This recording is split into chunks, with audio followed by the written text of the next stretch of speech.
it's in the Beatitudes that Jesus actually unpacks the Beatitudes that he believes can incarnate something of the kingdom of heaven on earth now. In fact, that is our great mission in our little communities, wherever we are, whatever kind of communities they're in. We are called to kind of incarnate a little bit of heaven on earth, so that when people experience the quality of our life together, they go, wow, this is fantastic. You know, this is wonderful. I really love this. You know, and experience that alternative reality. Now, this is very clear when you see the first beatitude that Jesus spoke. Is blessed are the poor in spirit, for theirs is the kingdom of heaven. And the last beatitude is, and blessed are those that are persecuted for righteousness, for theirs is the kingdom of heaven. If you note, the verb is present tense. It's saying, if you practice these things, then you can experience a little bit of the kingdom of heaven on earth now. Now, the Beatitudes are broken up into two halves. And in the second half, they describe the kind of world that heaven on earth would be like. It's a place where the meek inherit the earth. Not people throw their weight around who are aggro, but people who are gentle. It's a kind of place where those that are hungry will be filled, and those that are hungry for justice will be fulfilled. That people who make peace will be honoured rather than the warriors. It's a place where those that mourn will be comforted. They won't be left to suffer by themselves. Did you see that? In the second part of each of the Beatitudes, Jesus describes the kind of world that heaven on earth will be like. But it's in the first part of the Beatitudes, he talks about the attitudes required in order to bring that about here and now. So let's have a look at some of these Beatitudes. The first Beatitude is blessed are the poor in spirit. Now, traditionally, this has been interpreted to mean blessed are those that are poor of spirit, who feel inadequate or inferior, and who reach out to God to be empowered. And that may be a correct version of it, but I think it actually misses the whole point, because I don't think it's saying blessed are the poor of spirit. It's saying blessed are the poor in spirit. And what I think Jesus is saying here is, if we want to bring something of heaven to earth here and now, it's got to start with identifying with the poor in the spirit like Jesus did. Identifying with all those who suffer, all those who struggle. Not just identifying them, but identifying them. As Jesus did in Nazareth, where the Spirit, he says, came upon me, and he began to preach good news for the poor. If we're going to bring something of heaven to earth, we have to start with people whose lives are hell. And we have to prove that God cares for them in the midst of their struggle and their suffering. And so we need to actually start with being filled with the Spirit like Jesus was, and identifying with the poor in spirit like Jesus did. Those that mourn. And of course, if we identify with the poor in spirit, we will enter their pain empathically. their pain will become our pain. In fact, that's the very meaning of compassion, to suffer with. So the first step, if we're going to develop communities that incarnate something of heaven on earth, is not having a nice, neat, tidy community with a wonderful vision statement, a mission statement. We need to develop communities that are filled with the spirit of compassion like Jesus was, and identify with those around about who suffer and enter into their suffering empathically with those people. The third beatitude is, blessed are the meek. Now, in our culture, we often confuse the word meek with weak. But it's derived from a Greek word that's associated with the domesticating of wild stallions. Anything but weak. And it alludes to the fact that when they are truly domesticated, all their visceral power is under control. And they can charge into battle under complete control of the rider. So what Jesus is saying here is,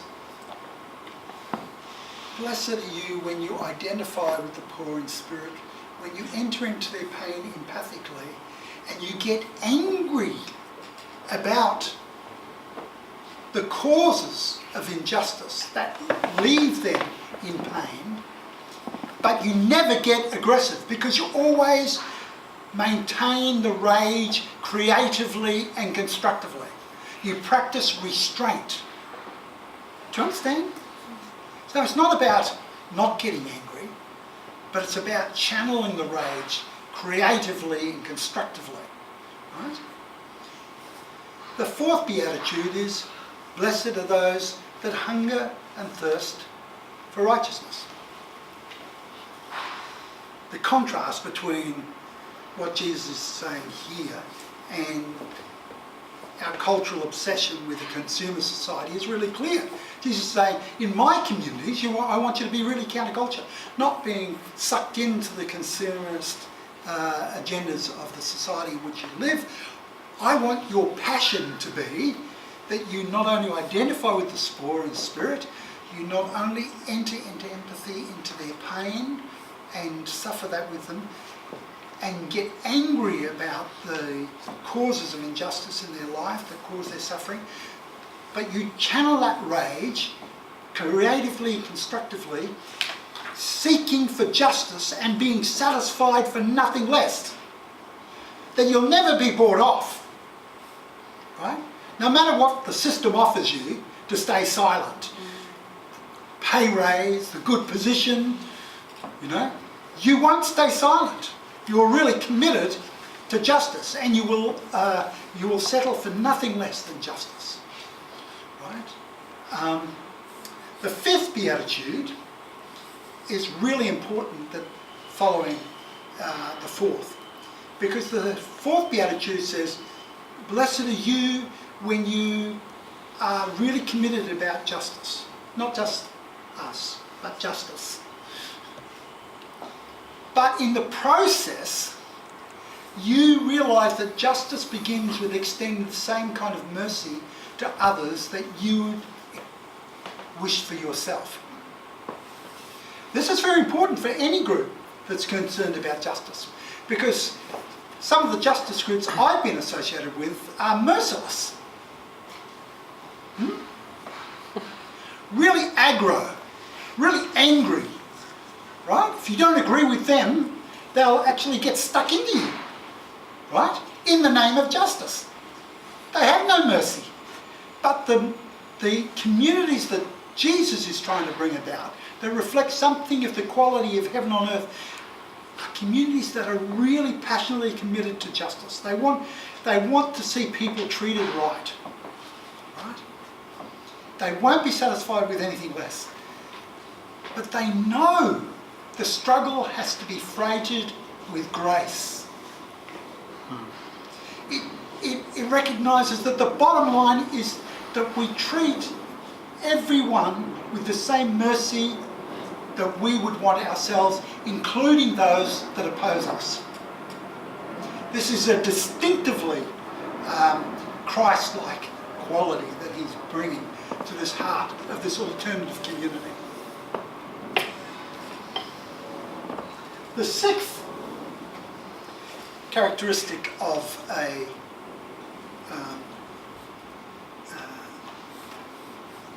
community that reflects the kingdom of heaven on earth, the blessed community,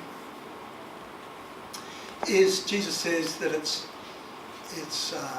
pure of heart. So many of us can be caught up in ventures like alternative communities, like social justice movements, and in the process exploit them for our own prestige, our own reputation.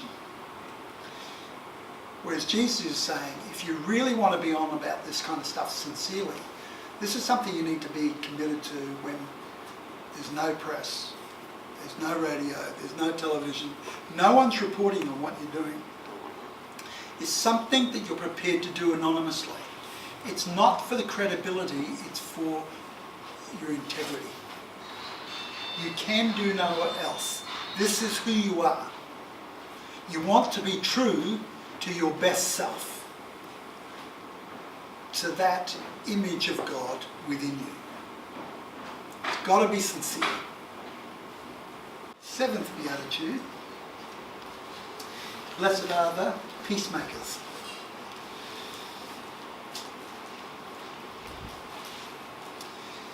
We live in a world that's full of violence.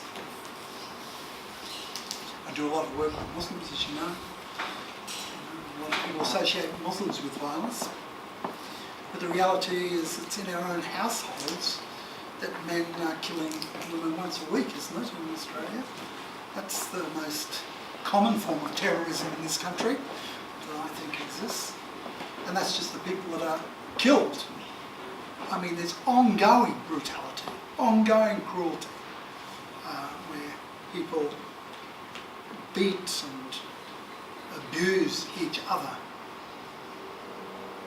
We are called to be sons and daughters of God who reflect the character of God, who are completely committed to non-violence, making peace in the midst of cycles of violence. And so what we need to do in our communities is learn how to actually get beyond action and reaction so that we respond to all provocations non-violently. We take every violent incident as an opportunity to transform the dynamics in our community, to create peace out of conflict, like you were talking about before in your context, where this guy started a fight and people gathered round to find a way to resolve it. The eighth Beatitude is, blessed are those who suffer for righteousness' sake, for theirs is the kingdom of heaven. First thing we've got to realise is it doesn't say blessed are those that suffer. You can suffer for stupidity and there's no virtue in it. It's saying blessed are those that suffer in the struggle for justice. Right? And notice the emphasis on suffering, not inflicting suffering.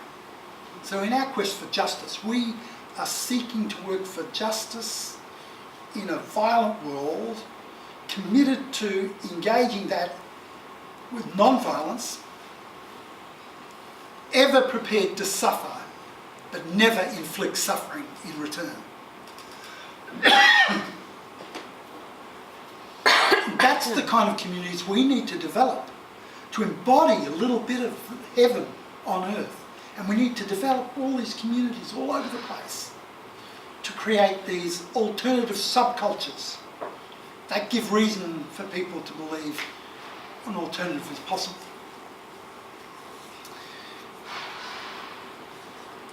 They tell me that the most stolen product from the Koorong bookstops is the "What Would Jesus Do" wristbands. It may be an urban myth, but I particularly like that one. There's something ironic about it, people stealing from Koorong about what would Jesus do. Anyway, but many of us ask the question, what would Jesus do? Well, here's the answer. What would Jesus do in our world of poverty and violence? He would identify with the poor in spirit.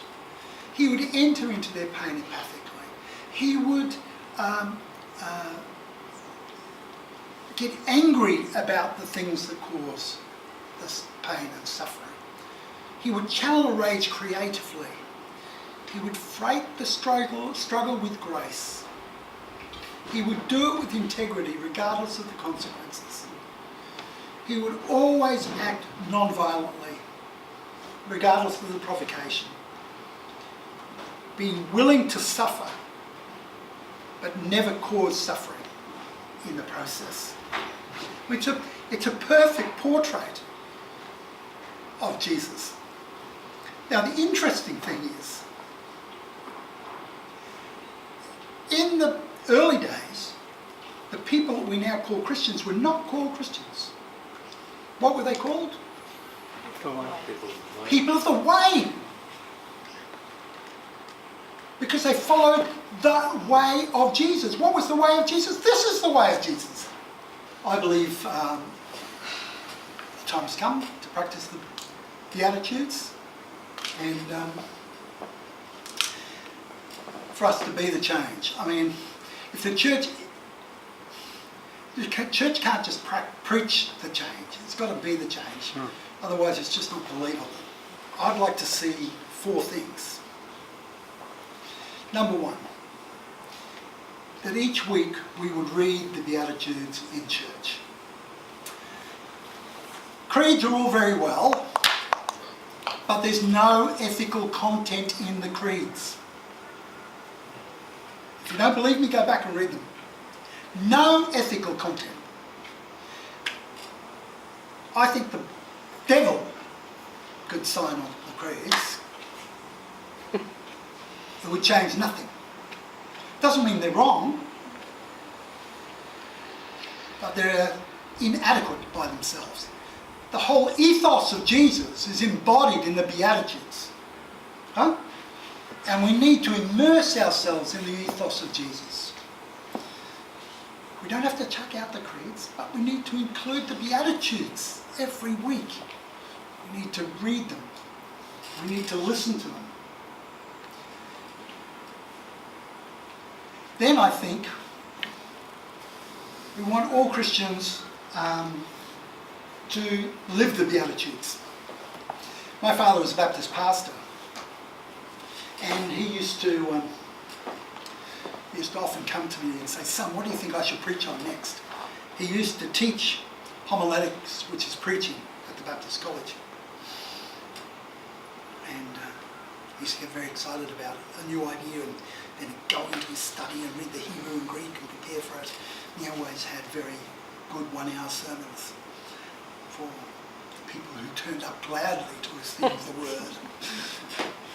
And some of us who weren't so glad to hear for an hour every Sunday morning.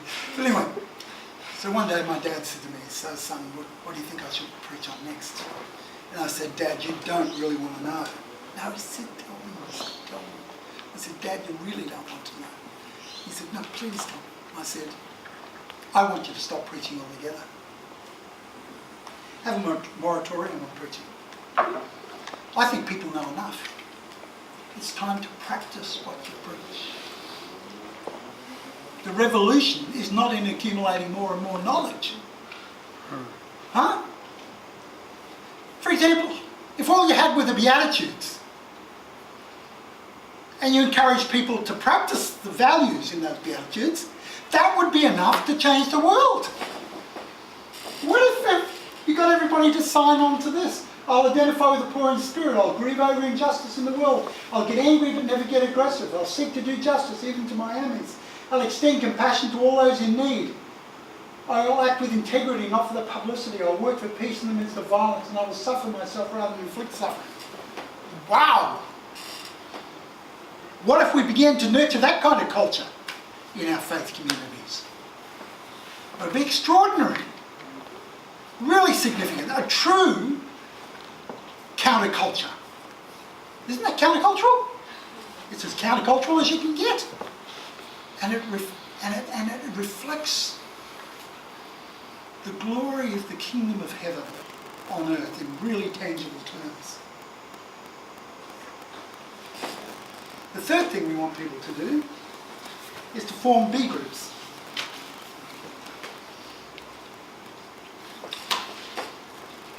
We've got AA groups for people who are trying to overcome socially unacceptable addictions. Right? We turn up and we say, hi, my name's Dave.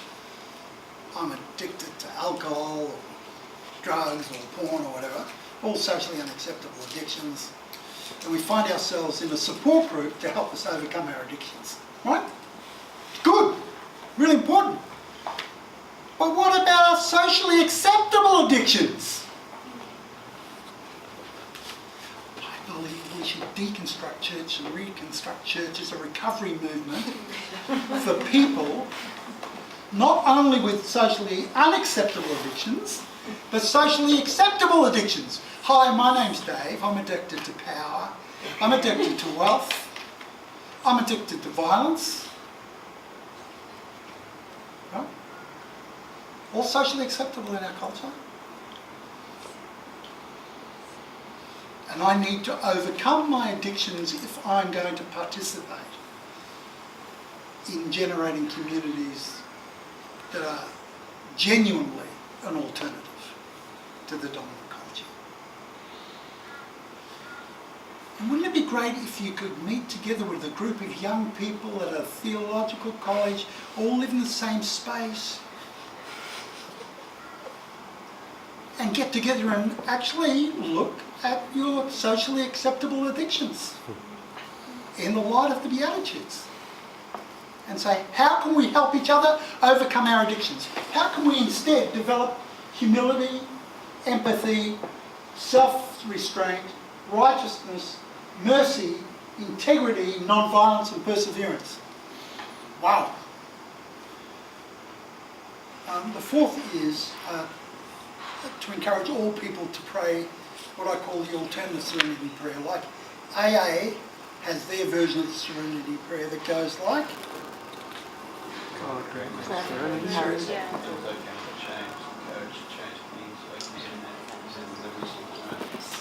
I knew I could depend on the Sallys. Well, my alternative to this is, Lord, grant me the serenity to accept the people I cannot change, the courage to change the one I can, and the wisdom to know it's me. This is not about coercing people into change or converting people. It's about being transformed ourselves, being the change we want to see. And doing that in such a way that others will be drawn into that process.